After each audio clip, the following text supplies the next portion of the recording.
think it also depends on whether you're talking about a boyfriend. I mean, I don't know how long Zoe was with her other boyfriend. But sometimes there's a difference between a boyfriend that you might have moved on, for example, from anyway, and a marriage where there are children involved. Yeah. And I think sometimes if the move on is too fast, I imagine anyway that it's a bit difficult for the children to take on board, for example, well, mummy was there sort of in that bedroom one day and now it's somebody else.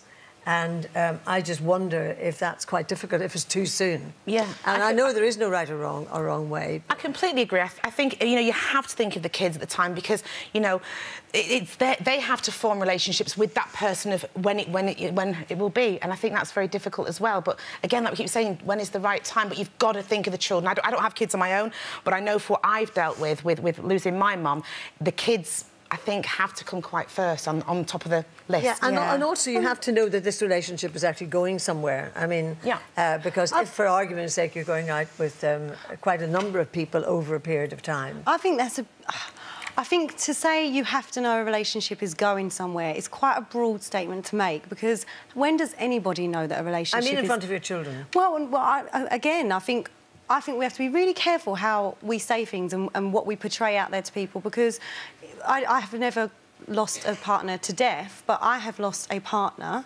and there was a lot of judgment on when was I going to introduce somebody to my children, when was I going to bring somebody back into my life.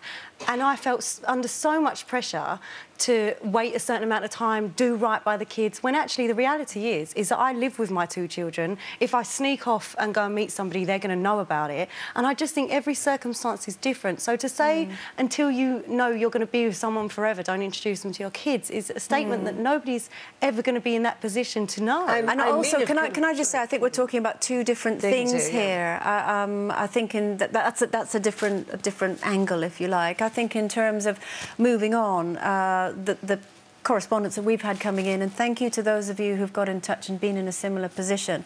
What everyone is saying is it's absolutely down to the individual, and for some people it's a matter of months, for some it can take years. So Gemma, for instance, has said that she was widowed and within 18 months met someone. People were judgmental. 10 years later, they're still together. Yeah. It's all about what makes you happy. Yeah.